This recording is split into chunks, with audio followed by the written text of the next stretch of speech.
الحمد لله نحمده ونستعينه ونستغفره ونعوذ بالله من شرور أنفسنا ومن سيئات أعمالنا. من يهده الله فلا مضل له ومن يضلل فلا هادي له. وأشهد أن لا إله إلا الله وحده لا شريك له وأشهد أن محمدا عبده ورسوله صلوات الله وسلامه عليه. يا أيها الذين آمنوا اتقوا الله حق تقاته ولا تموتن إلا وأنتم مسلمين. أما بعد، فإن خير الكلام كلام الله،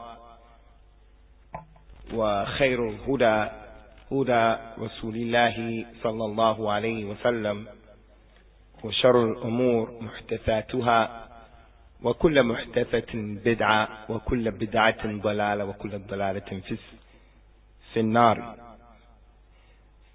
We mentioned last week, ikhwati fillah wa akhawati, that this month, the month of Shawwal, that we remind ourselves and we remind you of the 6 days of Shawwal, and also we remind you to continue to try to be diligent in reading the Qur'an and making the salat in the masjid and all of that.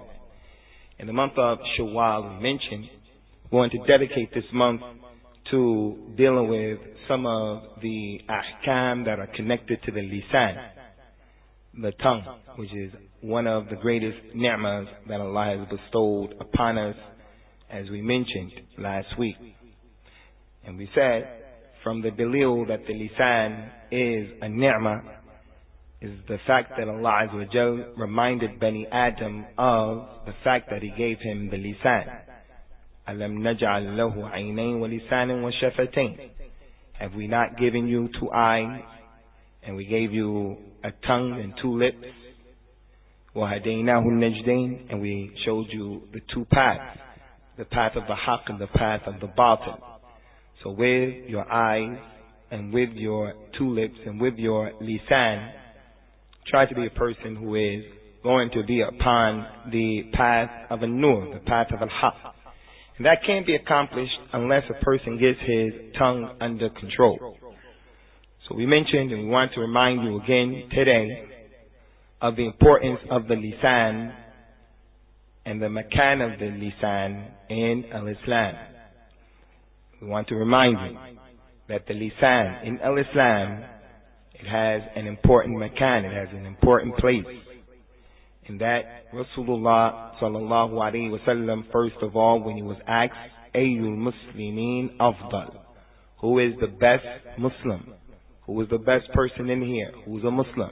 He said, Man salim al-muslimuna min lisanihi wa yadihi. The best Muslim from amongst you, the best person who is on Islam, is the one who the Muslims are saved from his lisan, and they are saved and they are free from his hand. So that shows the importance of the lisan in al-Islam, that if you are a Muslim and you practice this religion that Allah subhanahu wa ta'ala said about it, وَمَن يَبْتَغِي غَيْرَ الْإِسْلَامِ دِينًا فَلَنْ يُقْبَلَ مِنْهُ وَهُوَ فِي الْآخِرَةِ مِنَ الْخَاسِرِينَ. Whoever chooses a religion other than al-Islam, then it won't be accepted from him, and he will, Yawm al-Qiyamah, be from the losers.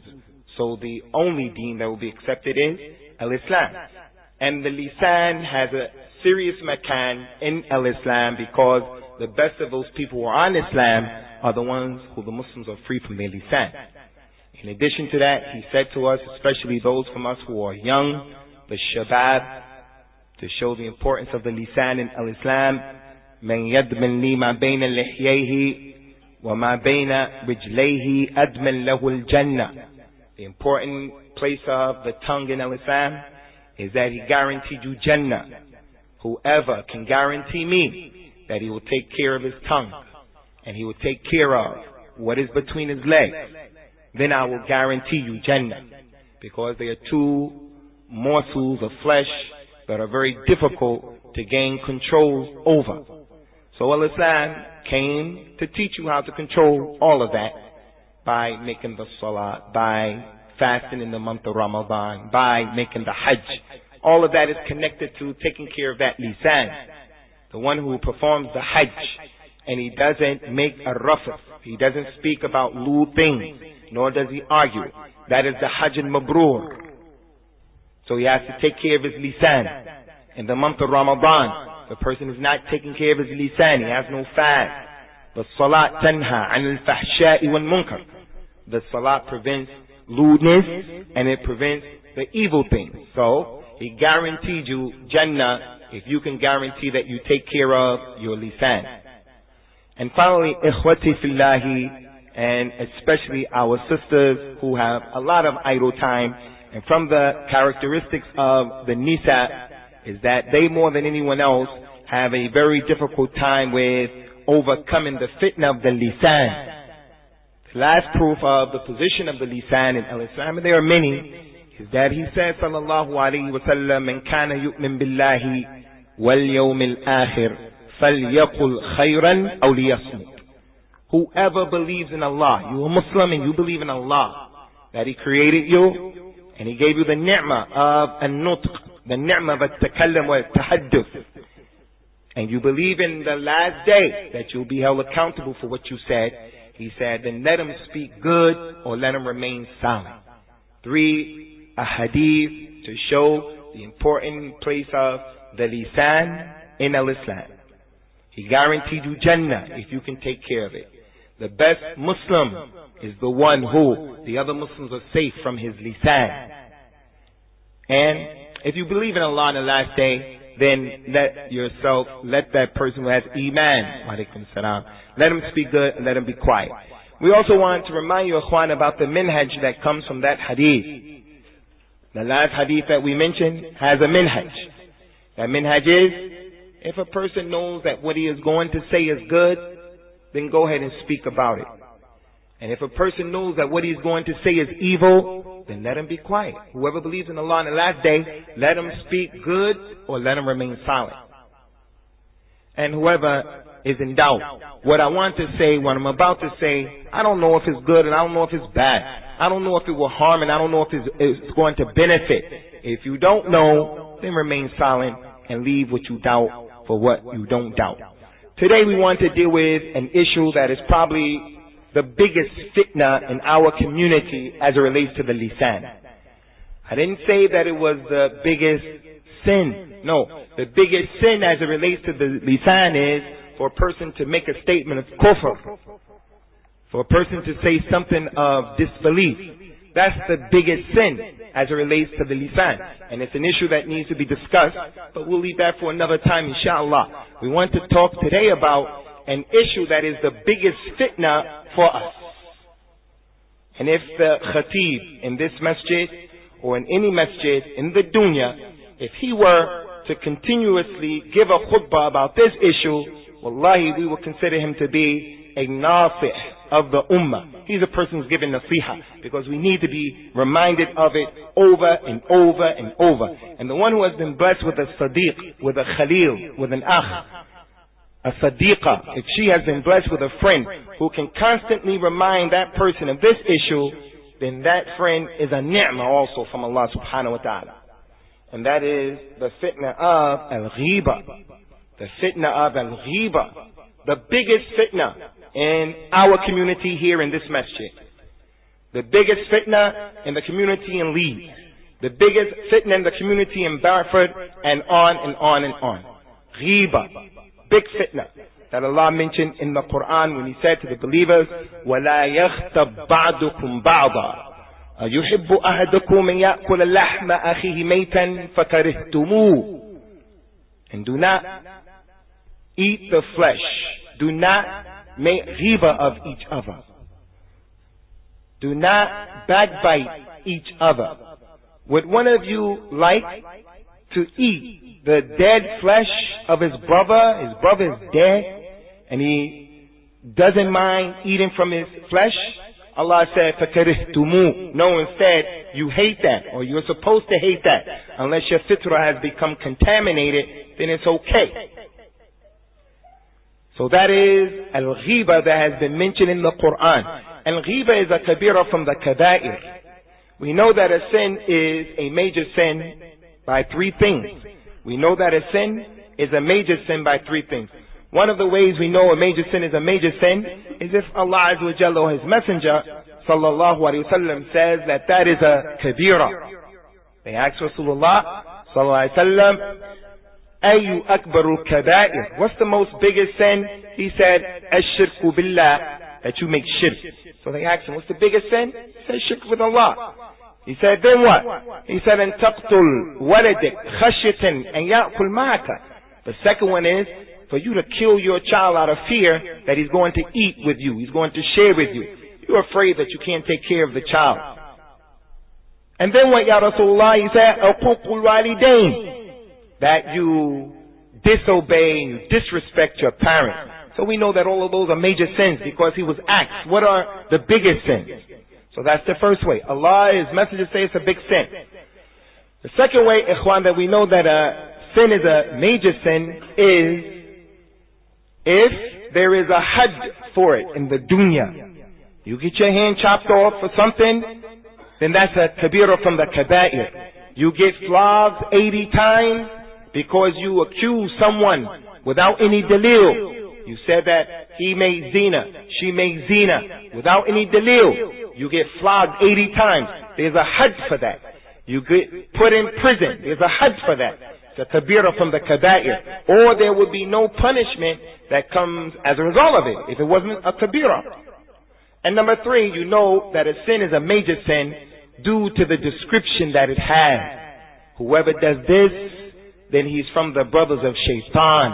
Whoever does this, then he'll be in the hellfire. Whoever did this, Allah won't purify him, Allah won't look at him, Allah will be angry with him, Allah will curse him. Whoever did this is like eating the flesh of your dead brother. Whoever did this, it is like having relationships with his mother. Akramakumullah. So those are the three ways that we know that a sin is a kabira from the kaba'ir. And al-ghiba falls into that. The description that has been given in the ayat of the Qur'an, would one of you love, like, except eating the flesh of your brother? That's how we know it's a kabira from the kaba'ir.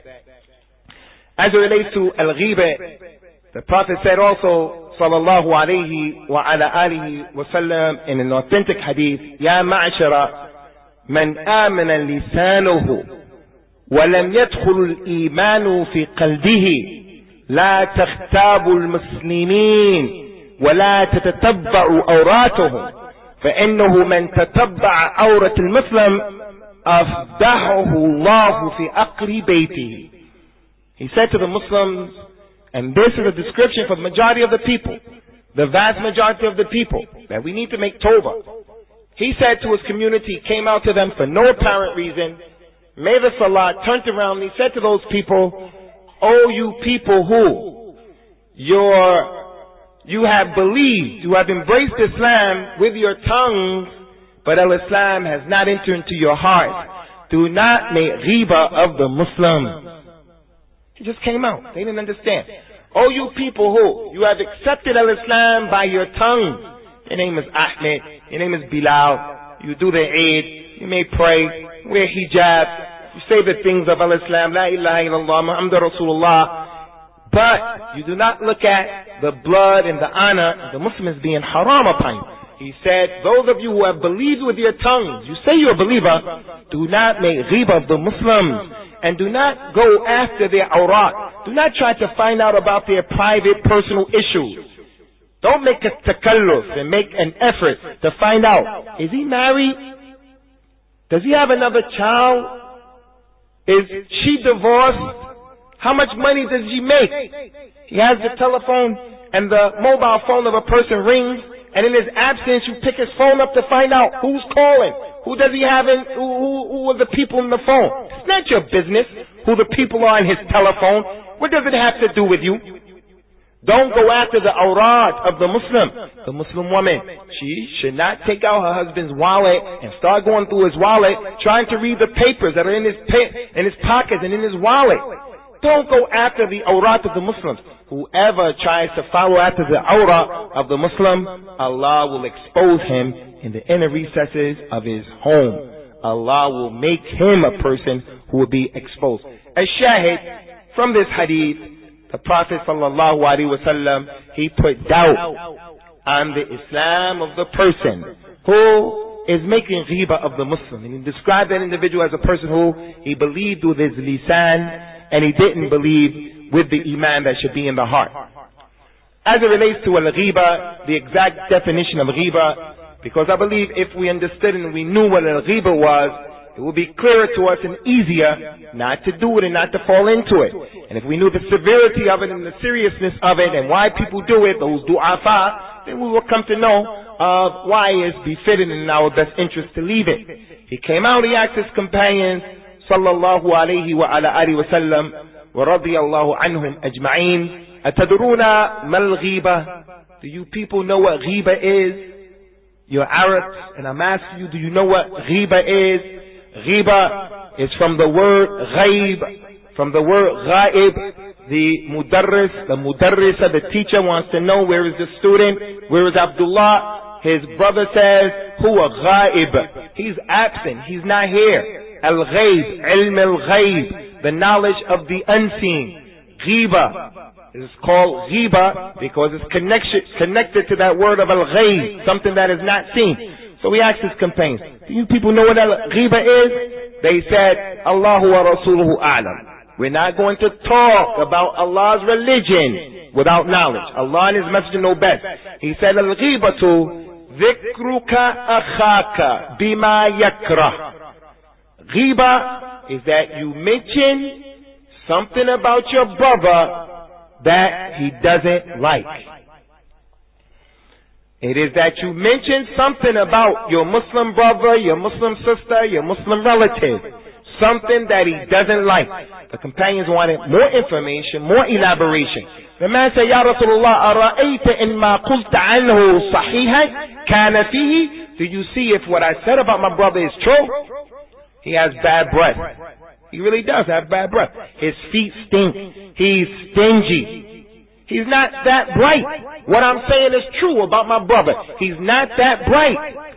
He has bad breath, his feet stink, and he's not that bright.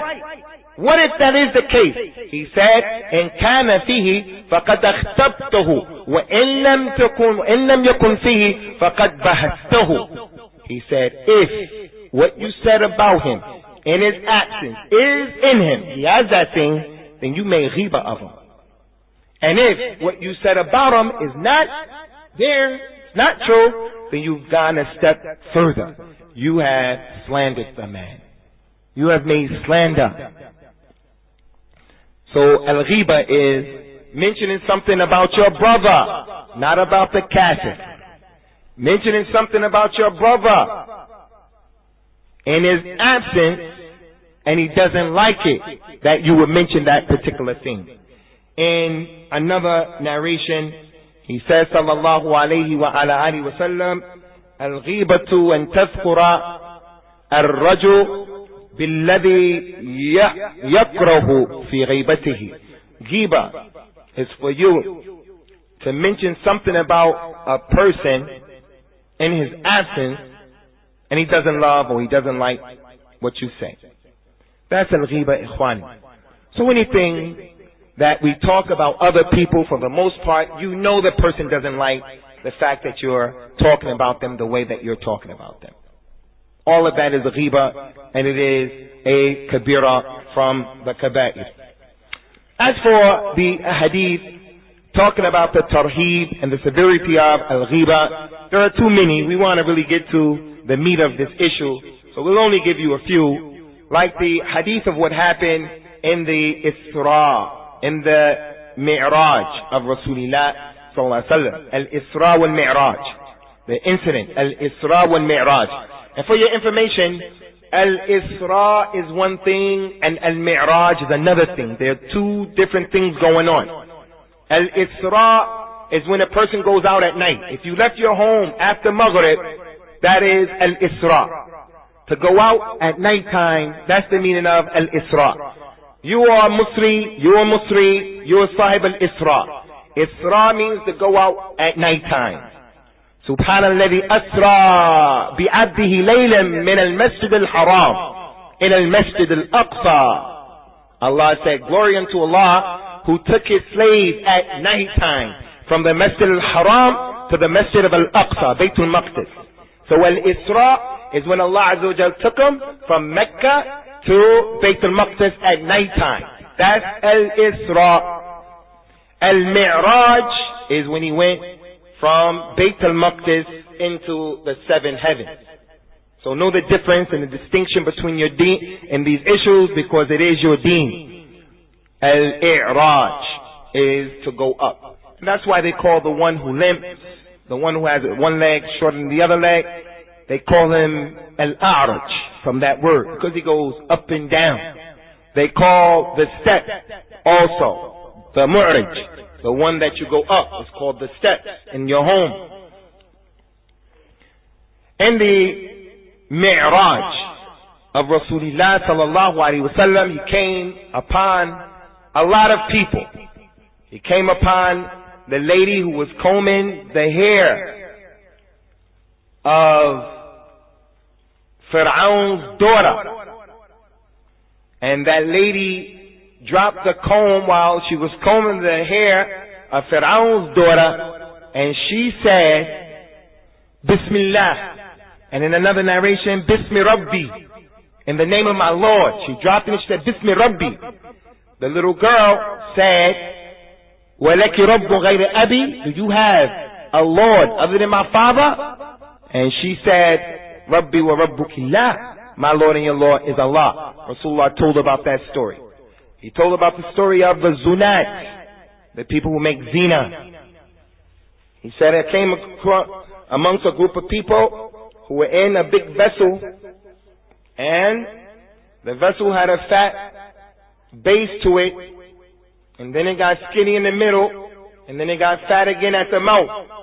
And there was a great big fire at the bottom of it, and it was kindled, and it was a huge, magnificent fire, and the people in there getting burnt up in the liquid, so it would cause them to rise. And when they got to the middle, they were getting squeezed. And then they got to the top and they would almost fall out, but the fire would go down and they would go back in, get squeezed, and that was how they were in the Jannah. So that someone may say, how is Pharaoh's daughter in the Jannah? And she's saying you have a Lord other than Allah and she's in Jannah. Those are from the affairs of the unseen. And the ahkam of the unseen are different than the ahkam here. The ahkam of the hereafter and the grave are different. So we don't raise ahkam here like we do things of the ahkam of the grave like we do here. So those people were seen in the Jannah when he went to the Mi'raj. He asked Jibril, Ya Jibril, who are those people that was taking place with them, going up and down, getting squeezed, getting burnt? He said, those are the zunat of your ummah. Those are the people who make zina from your ummah, and those are the liquids from the action that they used to do. That's their punishment.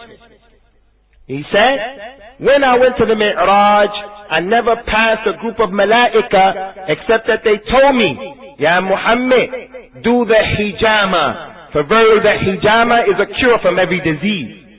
Every time I would go to a group of angels, they would tell me, take the blood out of your body, because al-hijama is a cure for every disease. So the point is, ikhwati fillah, he saw a lot of things there. One of the things that he saw, that there were a group of people who had long fingernails made out of copper, and they were scratching their faces, and they were scratching their chests until the meat was coming off. In a state of fear, he said, Ya Jibril, man ha'ula'i. Jibril, who are those people? He said, ha'ula'i, ula'ika alladhina kanu yakhtabuna an-nas wa yaqa'una fi a'radihim. Those are the people who used to make ghiba, and they used to fall into the honor of the Muslims. Talk about their irq, his honor. Your father was this, your tribe is nothing. You were just a shoemaker. He may have a PhD, but his father was a shoemaker or a butcher. So the one who is unemployed looks at him as if he's nothing, because his father used to be a shoemaker, and that's how he talks about his irq, his honor. So that's from the tarheeb that Rasulullah gave, sallallahu alaihi wasallam, concerning the ghiba. And even more sinister than that, ikhwan, and we want to remind you of this because it is serious. He said about al-ghiba when he compared it to something that we all heard, but for some reason we remember the first part of the hadith and we neglect to remember and to consider the second part. He said, sallallahu alayhi wa sallam, الربا 72 بابا أدناها مثل إتيان الرجل أمه وأربى الربا استطالة الرجل في عرض أخيه. He said riba has 72 doors, branches, levels. The least level of interest, usury, is like a man having a relationship with his with his walida. Nas'alallah al-afiyah was-salama. That is the lowest type, the lowest example of a riba. Maybe it's the person who he just has a bank account, but he doesn't really utilize it, but he gets riba. He doesn't really want the riba, but he has to fall into it. Maybe that's it, the lowest form. I don't want the riba, I want to stay away from riba, but I got to fall into it. Well, the lowest type of riba, like the one who doesn't want it, is like the issue with his walida, with his He said, and the highest type of riba, the most severe riba, is for a man to fall into talking about the ird, or the honor of his brother. So when we hear about the part of with the mother, the thought of it is repugnant, is evil, but that's the lowest form. Higher than that is the man making the kalam that he shouldn't make, or the woman making the kalam or the speech about another Muslim that we shouldn't find time to talk about. But because it has become an acceptable practice to us to talk about people, we don't really consider the severity and the seriousness of it. It's not in the heart. The Messenger of Allah sallallahu alaihi wasallam was approached by a man who told him, Ya Rasulullah, I fell into zina, make the hajj upon me. One man said to the other man, can you believe that this man came and he said that about himself and exposed himself, and now he's going to get stoned like a dog? So they stoned him. And after stoning him, those two men walked with Rasulullah sallallahu alaihi wasallam. They came upon a donkey that was dead. He said to both of them, one of them said the word. The other one didn't say anything. He said to that one, can you believe this guy came here and he exposed himself? Now he's going to get stoned like a dog. The other one didn't say, oh yeah, that's a bad thing. Can you believe what he did? The other guy didn't say anything. So they stoned him. They walked with Rasulullah. He came upon the dead body, a carcass of a donkey. He said to them, sallallahu alaihi wasallam, kula hadihi jifa. He said, eat this jifa. The man said, rahimakallah ya Rasulullah. May Allah have mercy upon you, ya Rasulullah. How are we going to eat from this dead carcass? What are you talking about? The dead animal is haram. This is a donkey and he's dead. He told them, sallallahu alaihi wasallam, ma niltuma min akhikum anifan ashadda min aklikuma minha.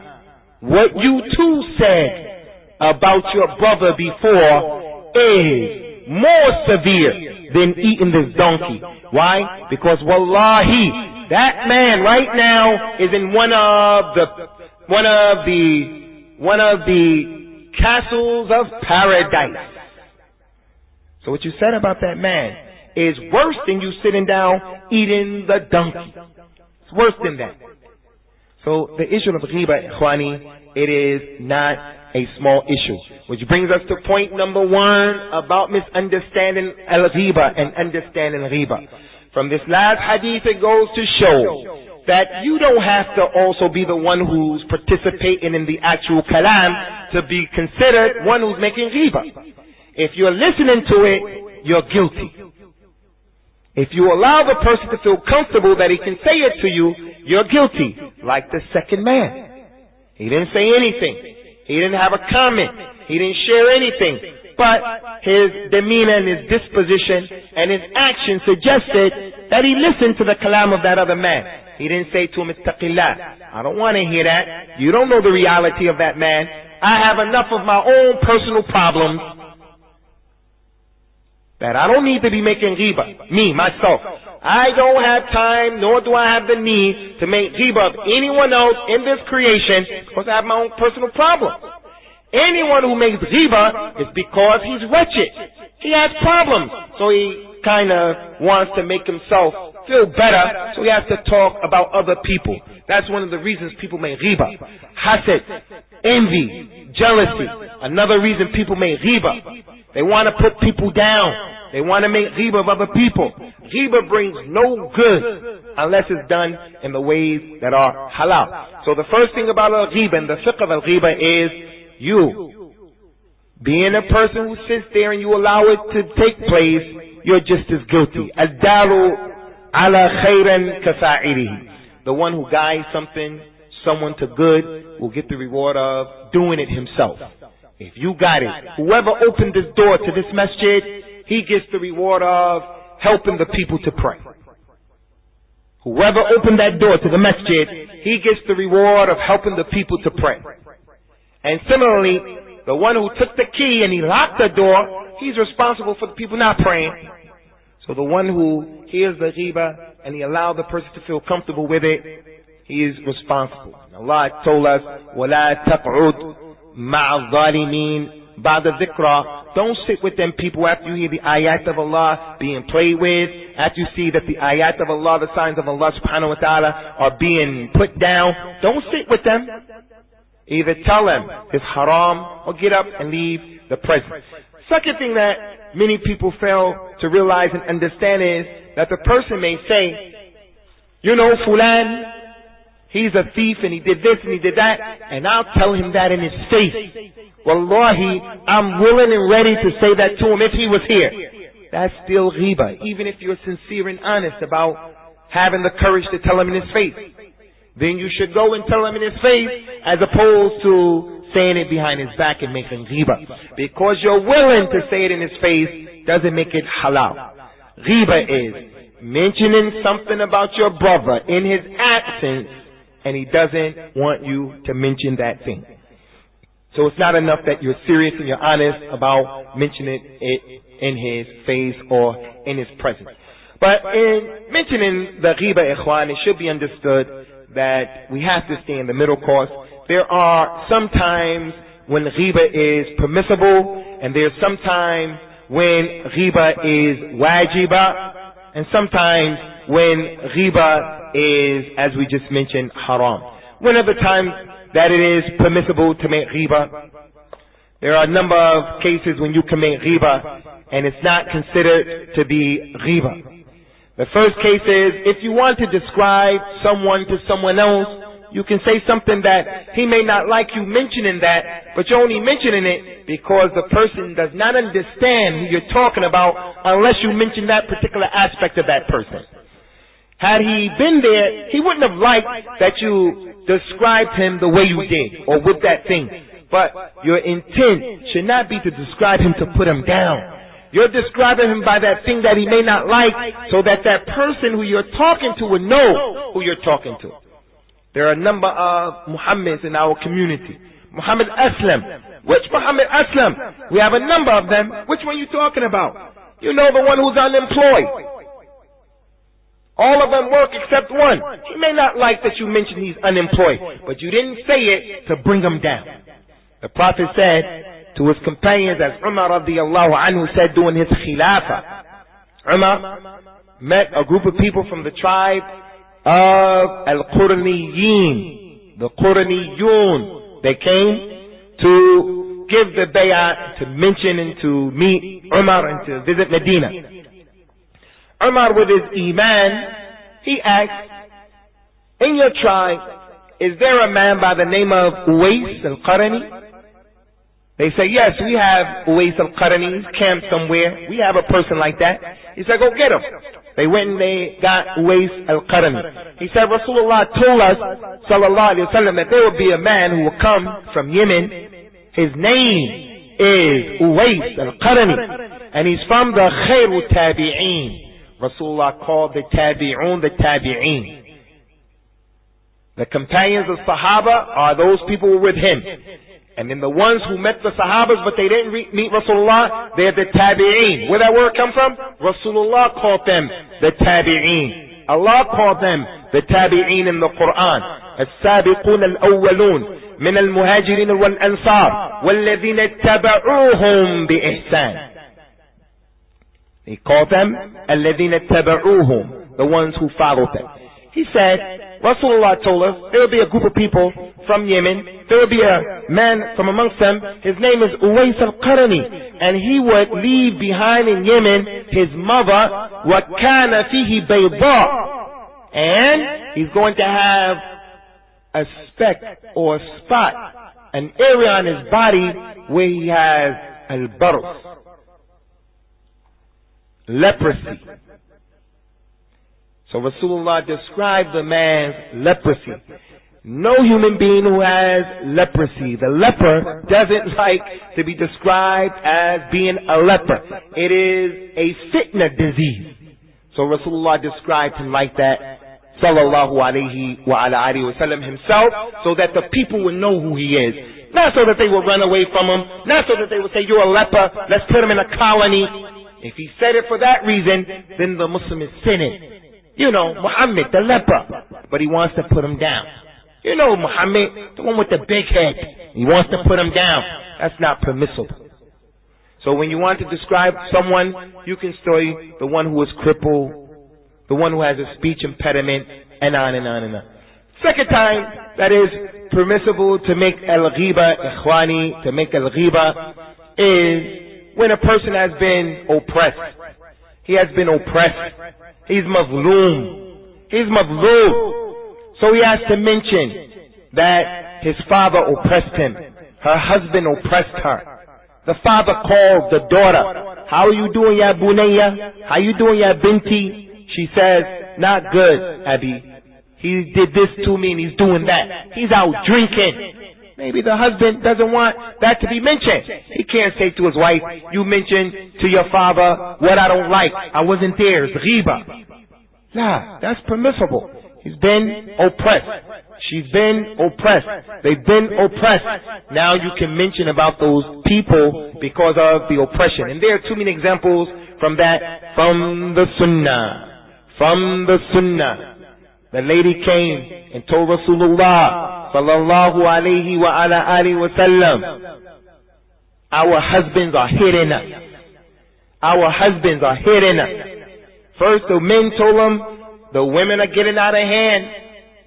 They're talking. So would you give us permission to hit them? He gave them permission to hit them. But some people went overboard. The women came and complained, our husbands are hitting us. Rasulullah said, the ones who hit their wives, they're not the best from amongst us. So the ones who told them that their husband was hitting them, there was oppression. So they allowed him to know what was going on. So when you're oppressed, you can also make ghiba. Number 3, ikhwan, if you need an Islamic verdict, a fatwa, you need to know, should I stay in a marriage? Should I get out of the marriage? Why do you want to get out of the marriage? Because my mate was unfaithful. My mate was unfaithful. They did this, they did that. So that person tells that to the mufti. It's permissible to say that in order for the individual to know what to do when he wants to get a fatwa. Number 4, ikhwan, and this is probably the most important one, is when you have to give Muslims nasiha. When you have to give Muslims advice. You have to give Muslims advice. Want to go into business? This brother has a track record of stealing people's money. He has a track record of investing and opening businesses that do not do very well. So if you know about that, it's okay and it's a duty for you to go to the person and say, don't invest with him. Even if you're not asked about it. It's a duty. Don't invest with him because he has a history. Go into business. Don't marry him. He's not very good when it comes to the issue of marriage. For whatever the reason, whatever the issue is. Our religion, the religion of Islam, has been protected because of this. And that the scholars of Islam, particularly the scholars of Al-Hadith, they used to criticize certain narrators. There would be a narrator who narrates Hadith on Rasulullah and he lies and he fabricates. So they would say he's a kadhab. And he will become known as a kadhab in public. Now, people lie on Rasulullah sallallahu alaihi wasallam and say, Rasulullah said this, Ya Jabir, no, the first thing that I created, that your Lord created, was my nur. No, that Allah said, if it wasn't for me, He wouldn't have created the creation. So the people lie. They get on the minbar and they lie and they use weak hadith. So we want to get away from using weak hadith because the authentic hadith is enough for you. He says, sallallahu alayhi wa sallam, al-kadhibu alayya laysa ka-kadhibin ala ahad. Lying about me is not like lying on anyone else. You will make the Muslims like the Christians are. Rasulullah said this, Rasulullah said that. Where did he say that? And then if you tell the person that hadith is da'if, the person responds by saying, well, I heard it in a tape. Well, I read it in this book. Well, I read it on this paper. That's not enough. If you find out that the hadith is weak, then say, A'udhu billah wa atubu ilayh, and you get away from it and stop using it, just like that. That's the nasiha of the community. Al-Imam al-Bukhari, ikhwani, Al-Imam al-Bukhari, he said, from the day that I knew that ghiba was haram, I stopped making ghiba. So, whenever Al-Imam al-Bukhari says about a narrator, he's a kadhab, or he's matruk, or his hadith is munkar, then you know it's a serious issue. Because Bukhari was very reluctant to talk about people. There would be a criminal man in hadith. Al-Bukhari would say, fihi nazar, and it's something wrong with him. And he's a criminal. But that's because he didn't want to say something bad about something. So whenever you find Al-Imam al-Bukhari, if anyone comes, and a lot of the ahadith that these people use, a lot of these ahadith, Al-Imam al-Bukhari said about the people in the chain of narration to their hadith that they're using, so and so is a kadhab. Whenever you see Al-Bukhari say that, it is a serious issue going on. And the same thing with Al-Imam al-Sheikh Abdulaziz ibn Abdullah ibn Baz. He used to be easy with the people. People would come to him from this Jama'ah, from that Jama'ah. He would be very careful and very easy about how he advised people and how he warned people. You want to know about this particular person or this particular group? The Sheikh would be easy, hoping that the person will come back. Not like the new people today. We want to deal the death blow to everyone. We want to kill him and destroy him. He's our brother. A lot of times he's misguided based upon his environment, based upon ignorance, based upon the fact that he's trying to do the right thing. So give the brother an opportunity to be saved. Man qal halaka an-nas huwa ahlakahum. The one who says the people have been destroyed, he's the one who destroyed them. You're not giving the people a break. But ikhwan, there are some people, I have to be honest with you, who they should be dealt the death blow because of their evil, because of what they're doing to the Muslims and making the people go astray in what they're saying. They should be dealt the death blow. So don't get it wrong. We have to have the middle course in all of our affairs. Al-Hallaj, Al-Sufi, Al-Hallaj, he was so gone, so far out into the stratosphere, that he used to tell the people who were sitting there, you people, you're really not here. This is a mirage. The reality of you're sitting here, and he will come up with some story, and the people sitting there will start to believe that they're not really sitting there. His students will go home and tie pieces of string around their finger so that when they woke up in the morning, the man knows, yeah, I'm the person who went to sleep here last night. What kind of deen is that? What kind of deen is that? So people who teach Muslims like this, they need to be dealt with. Umar dealt with those kind of people, radiyallahu anhu. So if you have to give nasiha, it's permissible. The lady Hind, the wife of Abu Sufyan, I watched The Message the other day, ikhwan, the classic, the movie, The Message. It's a classic.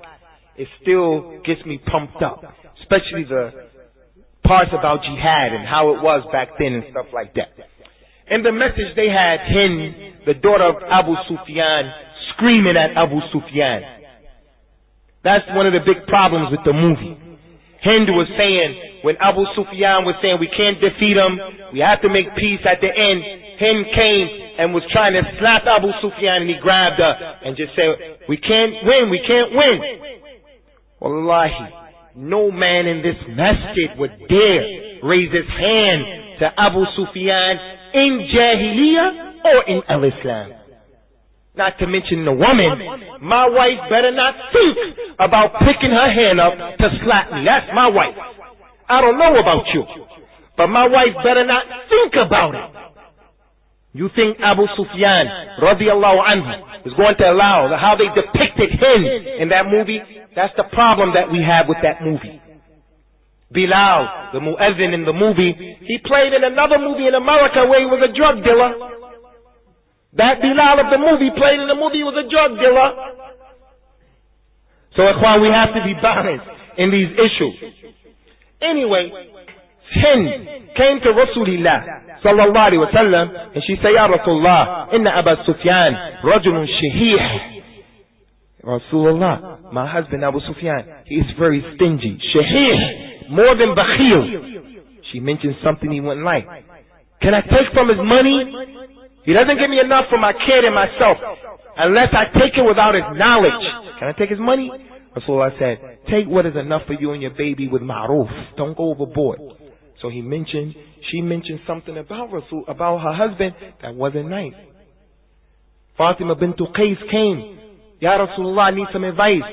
Abu Jahm and Muawiyah, the son of Abu Sufyan, both of them, they want to marry me, Ya Rasulullah. What do you think? I need your advice. He said, don't marry either one of them. As for Muawiyah, he doesn't have money. He's unemployed. He doesn't have any money. Won't be able to take care of you. And as for Abu Jahm, he is the Rab. He hits the women. In another hadith he said, he doesn't take his stick off of his shoulder. Because of our love for the companions, some of the scholars said, the meaning of he doesn't take his stick off of his shoulder, the meaning of it is, he travels a lot. You know how the people used to tie the cloth on the end of the stick and he travels like that? Because of the love for the companions, they said that. But if you gather all of the narrations, you can't have that interpretation. Because it said, huwa ad-darrabu lin-nisa. He hits his women. He hits his women. Too many narrations. But that's not to put him down. Radiallahu anhu. One string of hair from the lihya of Abu Jahm is better than all of us. Will I go overboard and say we will be the dogs of Abu Jahm radiallahu anhu? Will I say that? I'm willing to be the dog of Abu Jahm. I'm willing to be the shoe of Al-Hasan or Al-Hussein. La wallahi, I don't want to be the shoe of any human being. لَقَدْ كَرَّمْنَا بَنِي آدَمَ. Allah said, we have honored Bani Adam, all of them. We honored them. I don't want to be the shoe of anyone. The man said, I'm willing to be the Jariyah, the little girl for Al-Hasan, his little girl, his slave girl. I don't want to be the slave girl of Abu Hassan or Hassan al-Ali, anyone for that matter. Don't go overboard in those statements.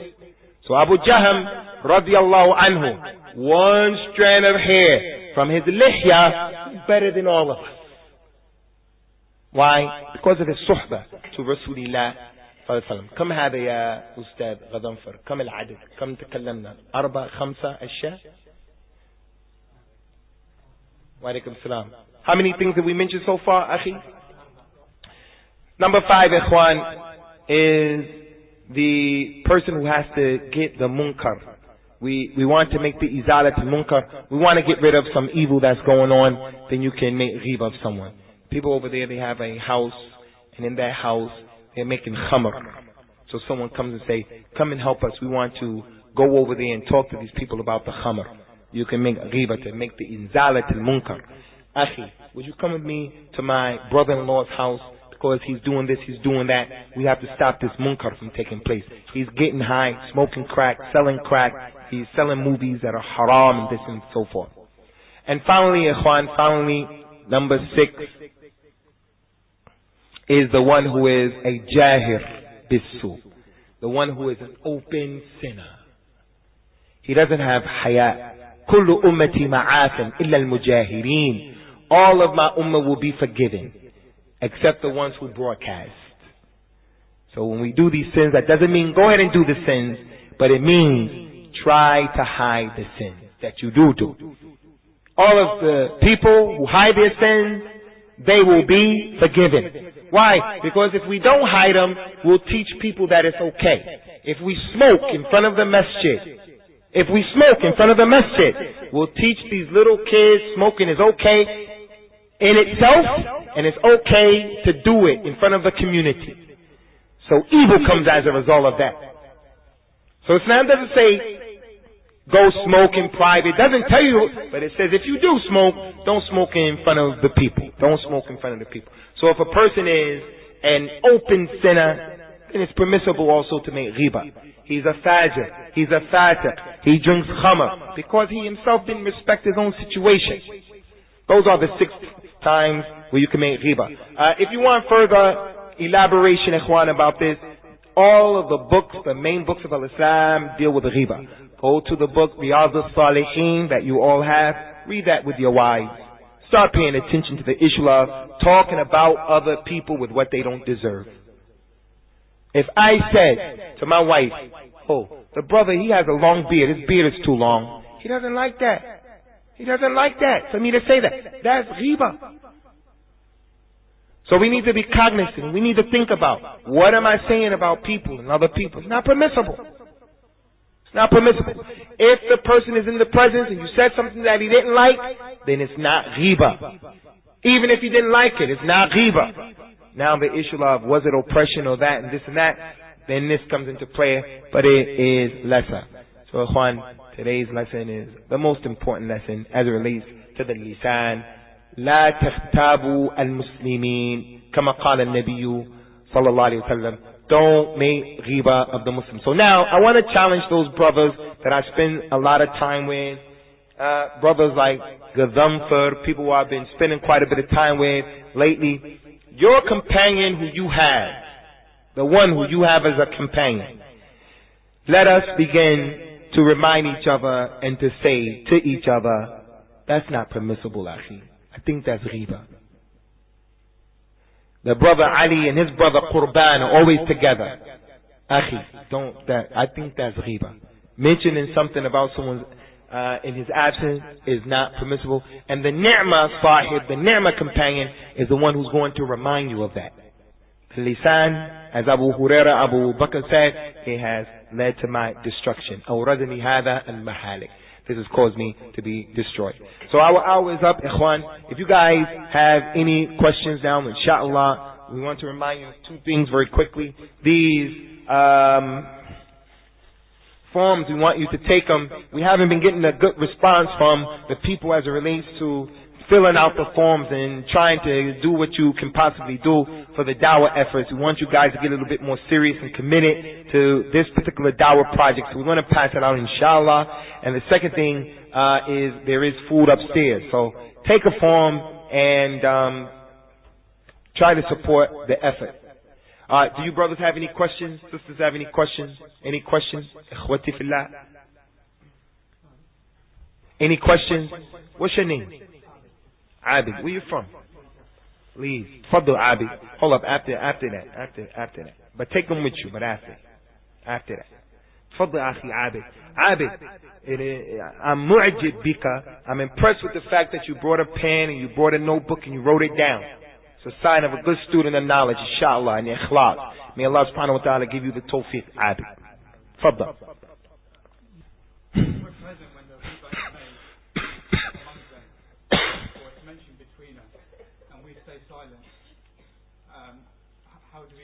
The ghibah of the kuffar, when they make ghibah of people, if they make ghibah of other kuffar, then we leave that because we hope that they weaken each other and the seed of discord and disunity is planted between their hearts. And we hope that they continue to do that. Unless the person finds that person is inclined to good, so he wants to teach them about the high level of Islam and what our religion says about it. But in general, the hadith said it is mentioning your brother with what is from what he doesn't like. As for making ghiba of the kuffar, don't believe anything that that brother, that man says. He's a liar. If he said that it happened like that, it didn't happen like that. Don't believe him. He's a liar. He's this, he's that. There's no ghiba for those people. They're not our brothers. But of course you have to weigh the situation. As for us making ghiba, and the kuffar are listening and witnessing it, then that's even bigger. That's even ashad wa a'zam. As for us making ghiba, and the person you're making ghiba of is your mother, or your blood brother, your relative, your wife's brother, father, mother, then that's ashad. You making ghiba of a scholar, that's ashad. When you say about the scholar, he gave that fatwa because he was with the government or he was scared, that's worse than ghiba. That's slander. He bore witness, testified against him in the court of law, that's slander. So it is ashad. Sheikh, concerning the hudud and who can get punished and when can you get punished, this is from the major issues that knowledge is required to know what you're talking about. You just can't shoot from the hip and just say what you want to say. So in general, I don't know of any dalil that would say that you can get a had from the hudud because of ghiba in and of itself. But if the Muslim judge, the Muslim ruler, if he feels that there's a person making so much fitna about a particular thing, then he does have the right and the ability and the authority to... Shukran Ibrahim, how you been? Good, alhamdulillah. Then the person, the imam, he does have the ability. But ghiba in itself, I don't know any dalil that would say that ghiba has a had attached to it. Naam, Shafaq. Same question for three type of people. Mother and father talking about their child, the best interest for them. Maybe the child is not like it. The teacher talking about, two teachers talking about the student, trying to say, hang on a minute, I don't think he's bright enough to take on these responsibilities, or we're teaching this much. And on the third stage, employer talking about his employee, like the supervisors get together and talk about the employees. Will they be making ghiba, all three of them? All of those are permissible times to make ghiba under the condition that people are not being negative and spiteful and trying to put people down. The mother or the father who's talking and mentioning negative things about the child for his own best interest, that is not ghiba. The supervisor who has to evaluate and judge the performance of those people who are under his supervision, and he's judging based upon the facts, that is not ghiba. All of those ways of a taqweem, of strengthening and developing a person's life, all of that is permissible, and that's from the deen. The deen has allowed that to strengthen him and to protect people. If he's not competent, he's not qualified, he shouldn't drive the bus. He shouldn't drive the bus.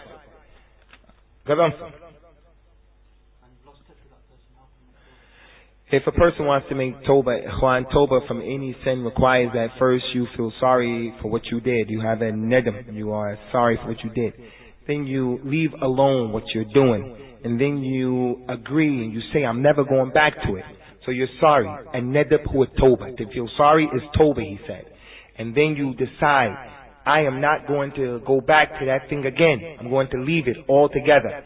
Number 3, if you've taken someone's haq, his money, his property, you have to give it back.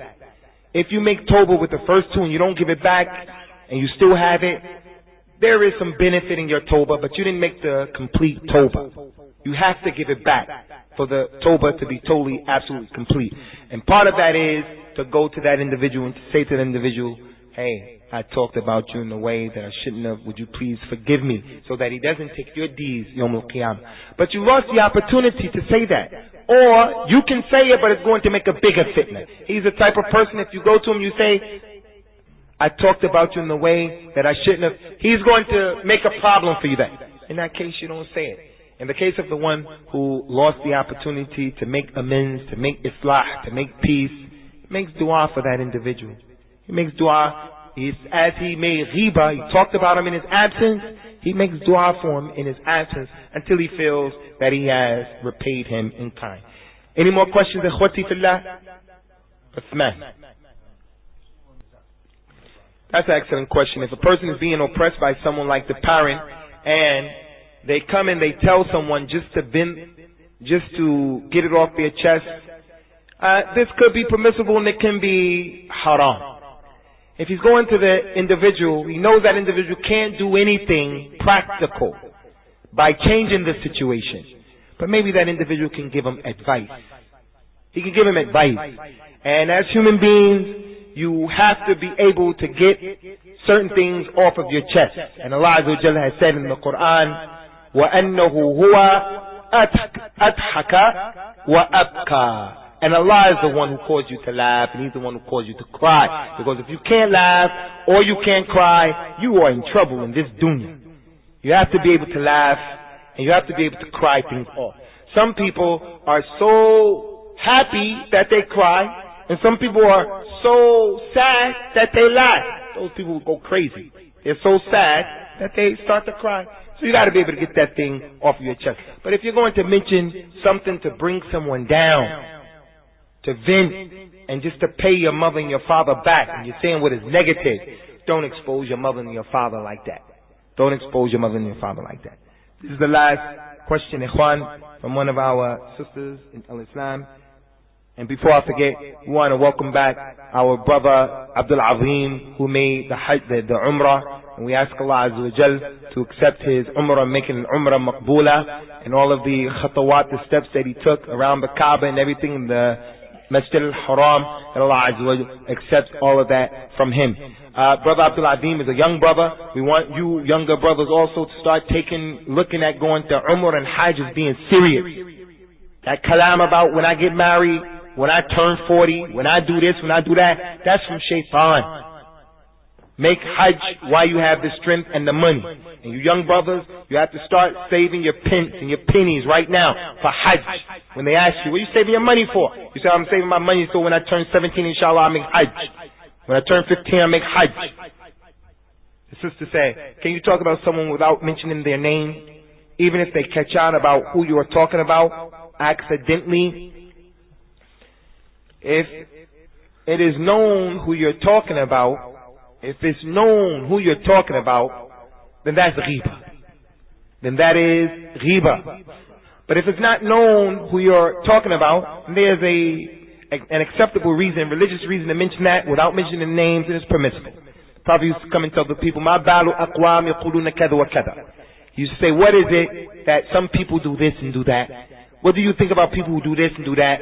And those people would be sitting there, but the other people wouldn't know who he was talking about, sallallahu alayhi wa ala alihi wa sallam. Ikhwani, get a companion. Let us now from this point on say to those who are with us, let us be diligent in saying this is ghiba and that is ghiba. هذا وصلى الله وسلم على نبينا الكريم وعلى آله وأصحابه أجمعين والسلام عليكم ورحمة الله وبركاته.